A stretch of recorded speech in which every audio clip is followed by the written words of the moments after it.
50년대, 60년대, 70년대 신화가 있어요. 자식을 좋은 대학 보내기 위해서 논 팔고 밥 팔고 속까지 다 팔았다. 한국 전쟁이 지나면서 우리나라의 계급이 거의 사라졌다고 봐도 무방할 거고, 기존의 계급을 대체한 게 뭐냐? 그건 저는 학벌이라고 봅니다.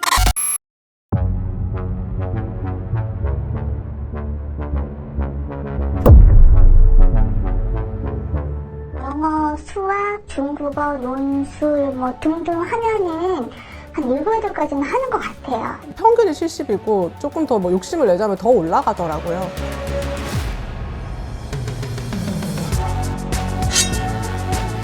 그걸 욕심내서 사교육을 시키다 보면 저희 부부의 노후는 없을 것 같다는 생각? 과연 부모가 은퇴했을 때 네가 어떤 식으로 지금 나에게 리턴할 것이냐. 뭔가 돌아올 거라고 기대하는 건 굉장히 무리일 가능성이 높다. 왜냐면 부양 안 할 거거든요.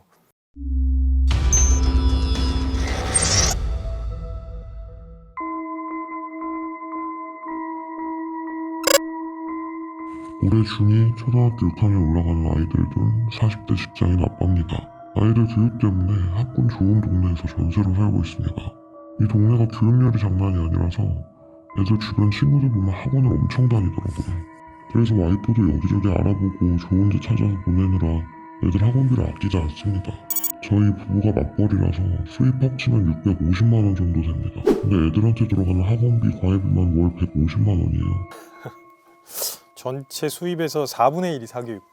그냥 간단히 계산해봐도 1년에 석 달치를 그냥 사교육비에 올인하고 있는 겁니다. 이게 엄청나게 부담이 될 것 같은데, 근데 저희 애들이 공부머리는 있어서 첫째는 이번 방학 때 고등학교 수학 선행반에 들어가게 됐고, 둘째도 영재반에 올라갈 거라 저축하던 돈도 탈탈 털어야 되는 상황이에요. 다들 40대부터 노후 준비해야 한다고들 하는데 앞으로 애들 대학 보낼 때까지는 어려울 것 같습니다. 저희도 사교육을 받아봤으니까 지금 이렇게라도 밥 벌어먹고 살 수 있다고 생각하긴 하는데, 이렇게 사교육비 많이 쓰는 게 정말 맞는 걸까요? 제가 지금 들었던 내용 중에 가장 인상 깊었던 것은 자식이 공부머리가 있다고 생각을 하신 거잖아요. 부모님 입장에서는 공부머리가 있다는데 공부를 하지 말라고 할 수도 없고 굉장히 난감하실 것 같아요. 나의 경제적 실익 내지는 경제적 손해를 지금 생각하는 건지, 아니면은 여전히 자식이 잘 되면은 내가 얼마든지 희생할 수 있다라는 자세인 건지, 그 부분부터가 좀 명확하지가 않은 것 같아요. 이 문제를 진단하기 위해서. 그럼에도 불구하고 왜 우리나라 사람들 전체가 이렇게 집단적으로 교육에 몰입하느냐, 이 문제에 관해서는 사실 우리 김태훈 선생님 같은 심리학자나 뭐 저 같은 사회학자나 많은 연구들을 해오고 있습니다. 네, 아마 오늘 저희가 그런 얘기를 나누게 될 텐데. 2022년에는 사교육비 총액이 26조 원으로 역대 최고액이었다고 하고요. 2020년을 제외하고는 2015년부터 2022년까지 사교육비가 꾸준히 증가하고 있습니다. 여기에서 중요한 거는 학생 수는 줄고 있는데 사교육비는 증가하고 있는 거예요. 1인당 들어가는 사교육비의 비중은 점점 더 높아져 가고 있는 거잖아요. 사교육 참여율도 역대 최고치라고 하네요. 10명 중에 8명이 지금 사교육 중이고 1인당 평균 52만 원이 됐다고 합니다. 이게 50만 원을 넘은 게 처음이라고 그래요. 그래서 작년 수치가 어느 정도일지 벌써부터 겁이 나기도 합니다. 정부에서 입시와 관련된 새로운 얘기가 계속 나오고 있더라고요. 그 중에 이제 제일 눈에 띄는 게 2028년 대입 개편안입니다. 학부모님들이 너무너무 관심이 많으신 부분인데, 2028년에는 선택 과목이 없는 통합형 수능으로 진행하겠다. 거기에서 사교육을 줄일 수 있는 그런 기대 효과가 있지 않을까라고 예상을 한다고 하더라고요. 오히려 제도가 변함으로 해가지고 저희가 학원에서 배우거나 안내를 받아야 될 사항들이 더 높아지니까 우리 사교육에 관한 의존도는 높아지고 이어서 사교육비 자체도 높아질 거다. 근데 이렇게 변할 때마다 학부모님과 학생들은 너무 혼란스러운 상황이 펼쳐지는 것 같습니다. 네, 그리고 아무래도 그 혼란의 원인은 사교육 의존도가 더 심해질 것 같은 느낌 때문에 그렇겠죠. 사교육 시장 자체를 좀 축소시킬 수는 없을까요?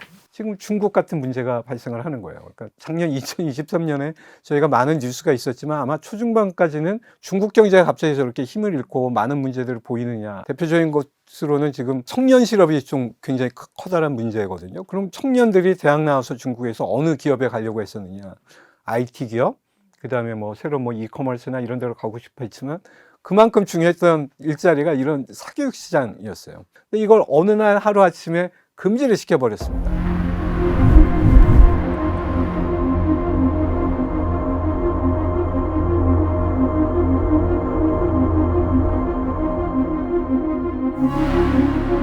그 인더스트리 하나가 붕괴함으로써 줄어드는 GDP의 문제이기도 하지만 청년 실업률을 급격하게 올리는 또 다른 원인이 되기도 했거든요. 한국 사회가 여러 가지 문제도 있지만 한 가지 통계를 통해서 한 가지 확실한 거는 IMF 2008년 금융위기를 통해서 우리가 굉장히 많이 힘들었던 걸로 기억을 하잖아요. 근데 결과적으로 보면 그 해를 제외하고서는 굉장히 높은 수준의 경제 성장률을 지금까지 이뤄왔다는 겁니다. 너무나 놀랍게도 사교육 시장이라는 것이 거기에 굉장히 중추적인 부분을 차지하고 있다는 거죠. 이거는 이미 하나의 산업으로 기능을 하고 있고 이걸 통해서 수많은 가게의 생활과 소득이 지금 연결이 지금 되어 있습니다. 사실은 이미 우리 삶의 어떤 경제 구조의 한 축으로 자리 잡은 거는 저희가 제도적으로 내지는 어떤 외부의 힘을 통해 가지고 이 시장 자체를 이렇게 없애버리거나 하기 굉장히 어려운 지금 구석이 있습니다.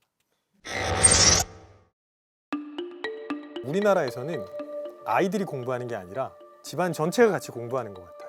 아이들의 성적이 아니라 집안의 자존심이나 자부심이 되어가고 있는 것 같다는 생각이 듭니다. 그래서 아이가 공부를 잘하지 못하면 그 아이가 공부를 잘하지 못한 게 아니라 부모님이 충분히 지원해주지 못해서 이런 결과가 나왔다는 생각을 하시는 부모님들이 되게 많습니다. 저희가 사연을 주신 40대 부모의 얘기를 하고 있는데 이 40대라는 세대가 가진 어떤 특징에 관해서 저희가 좀 짚고 넘어가 봐야 됩니다. 저희가 보통 직장을 다니면은 호봉 때문에 연봉이 근로소득이 계속 늘잖아요. 저희가 평생을 살면서 가장 근로소득이 높을 때가 40대 중반입니다. 4,300에서 4,400만 원 정도. 그러니까 월 평균 한 350만 원 정도를 받는다는 거예요. 평균 사교육비로 자기 소득의 4분의 1가량을 고정적으로 지금 지출을 하고 있다는 거예요. 그러니까 만성적인 빈곤 상태로 계속 내몰리고 있는 거죠. 그러면 은퇴해서 지금 어떻게 할 것이냐. 이 자식들이 졸업하고 자기의 삶을 꾸리게 되고 이 부부만 남았을 때 자기가 어떤 자원을 가지고 나머지 여생 우리가 어떤 삶을 살게 될 것이냐 이런 염려들이 지금 저희가 하고 있는 것이죠. 이 노후까지 쭉 생각을 해야 되잖아요. 근데 사람들의 시선은 대부분 그렇지 않거든요. 당장 눈앞에 있는 게 제일 중요해 보이고요. 내가 주의를 기울이는 게 제일 중요해 보입니다. 심리학에서 너무 유명한 실험인데 보이지 않는 고릴라에서 나온 것처럼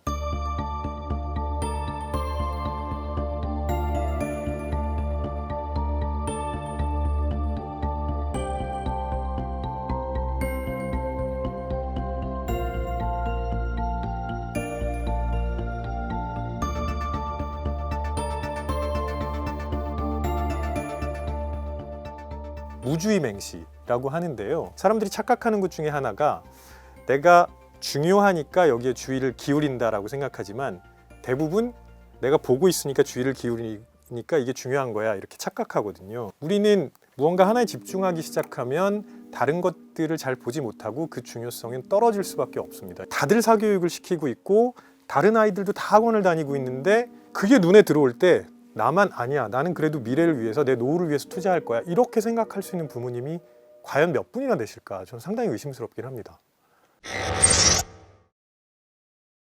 2003년과 2019년의 40대를 비교를 해봤더니 결혼 숫자가 줄었어요. 네. 근데 동시에 결혼을 한 집안의 자식 수는 늘었어요. 저는 이게 지금 두 가지가 지금 작동을 하고 있다고 생각을 합니다. 일단은 결혼 숫자 자체가 줄었다는 거는 굉장히 개인주의적인 삶을 누리고 싶은 욕구까지가 함께 작용한 결과라고 생각을 하는 대신에 결혼해서 자녀를 낳게 되면 이것에 관한 투자라든지 이런 것들은 과거의 경험, 자기의 삶의 경험을 통해서 더 집중적으로 하는 세대가 지금 40대다. 이 세대와 그 이전 세대를 우리가 어떻게 구분하느냐. 저는 안치환과 015B의 차이다 이렇게 얘기를 했더니 우리 너무나 젊으신 작가님들은 이해를 못하셨던. 안치환을 모르시죠? 제가 깜짝 015B도 잘 모르시죠. 015B. 안치환은 뭐 586? 예전에 과거에 저희가 386이랑 불렀던 세대를 대표를 합니다. 소라 소라 푸른 소라 양양에서 뭐 이런 노래를 이제 부르신 분이고 015B는 제가 언뜻 기억하기로도 제가 대학을 다닐 때인데 아주 오래된 연인들이라는 노래가 나왔어요. 체제나 이념이나 역사를 노래하는 게 아니고 아주 개인적인 경험을 그렇죠. 얘기하는 거면서 심지어 나의 연애가 너무 지겹다 라는 가사가 처음 나왔던 것 같아요. 제가 그때까지 네, 네, 살면서 이전까지 생각하지 못했던 개인의 또 다른 측면을 조명할 정도로 그렇게 개인적인 문화적인 전환 뭐 이런 것들이 사실 1990년대 일어났다고 저희가 볼 수 있는데 그걸 상징하는 세대라고 지금 볼 수 있죠. 이들이 가지고 있는 지금 합리적인 기대라는 게 무엇이냐. 부자 부모는 그럼 항상 부자 자식을 낳느냐. 만약에 이게 사실이라면 사실은 사교육에 그렇게 투자 안 할 거예요. 내가 어차피 투자를 하건 안 하건 부모의 거에 따라서 내가 쫓아갈 텐데. 근데 너무나 놀랍게도 한국을 포함해서 과거에 저희가 선진국이라고 불렀던 구분이 되는 약 20여 개 국가들이 있거든요. 이 국가들에서 공통적으로 나타나는 현상은 부모 자식 간의 지위라든지 계급 역전이 굉장히 활발하게 일어나고 있다는 거예요. 통계적으로 이거는 증명이 된 겁니다. 한국이 교육에 관한 집착 자체가 굉장히 비합리적으로 보인다 하더라도 사실은 우리가 지금 걱정하는 것보다 계급 간의 상하 이동은 부모 자식 간의 이 세대적인 시간을 지나면서 아직은 활발하게 이루어지고 있고 많은 사람들은 교육이 그거를 해주고 있다라고 여전히 지금 강하게 믿고 있습니다. 네, 아주 중요한 지적이신데요. 사실 예전부터 과거 시험을 통해서 인생 역전이 가능한 나라였거든요. 그러니까 그냥 귀족 사회에서 그대로 물려받는 거가 아니라 내가 시험을 통해서 이 레벨을 몇 단계 상승시킬 수 있는 그런 나라였잖아요. 근데 한국전쟁이 지나면서 우리나라의 계급이 거의 사라졌다고 봐도 무방할 거고 기존의 계급을 대체한 게 뭐냐? 그건 저는 학벌이라고 봅니다. 부모 입장에서는 얘를 조금 더 높은 수준으로 올리고 싶고 그러려면 교육에 투자할 수밖에 없는 거고 그게 지금 말씀하신 것처럼 꽤 오랜 시간 동안 이어진 게 아닐까 싶죠. 50년대, 60년대, 70년대 신화가 있어요. 자식을 좋은 대학 보내기 위해서 논 팔고 밥 팔고 소까지 다 팔았다. 꼭 소를 팔아야 됩니다. 예, 꼭 소를 팔아야 되는. 그거는 사실 당시에 그 농촌 지역의 부모가 가지고 있던 대부분의 자산을 다 팔았다는 거거든요. 지금 현재 부모들이 쓰는 돈보다 더 많이 쓴 거예요. 근데 그게 가능했던 이유는 뭐냐면 이 자식이 그 부모를 대신 부양해 줄 거다라는 믿음이 있었고 실제로 그것이 작동을 했기 때문에 어떤 세대 간 자산 이전이 일종의 투자처럼 작동한 측면이 있어요. 저는 지금 현재의 40대가 그런 집단적 경험을 가지고 있는 어떻게 보면 마지막 세대일 수 있다는 생각이 들어요.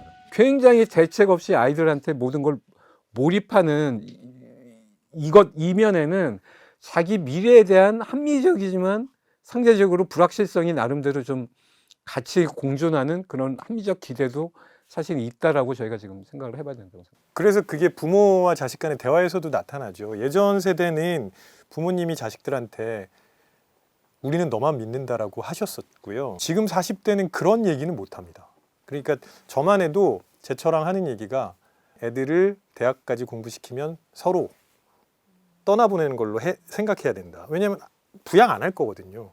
이거는 그냥 그만큼 투자하는 걸로 끝이어야지 여기에 대해서 뭔가 돌아올 거라고 기대하는 건 굉장히 무리일 가능성이 높다. 내가 너한테 지금 투자한 돈이 이 정도고 그게 초중고부터 대학에 이르기까지. 그럼 이것이 과연 부모가 은퇴했을 때 네가 어떤 식으로 지금 나에게 리턴할 것이냐. 못한다면 그 부모와 자식 세대 간의 어떤 책임의 문제고 그다음에 미래 설계에 관한 문제인 겁니다.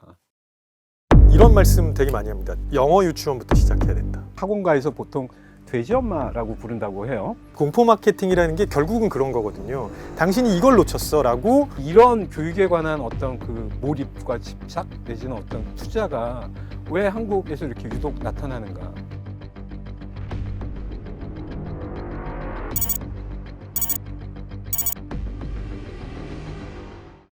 우리 집 양이는 밤마다 뛰어다녀요. 도대체 왜 이러는 걸까요? 추워. 예방주사 어디가 쌀까요? 당신의 궁금증 지식비서 스포에서 해결하세요.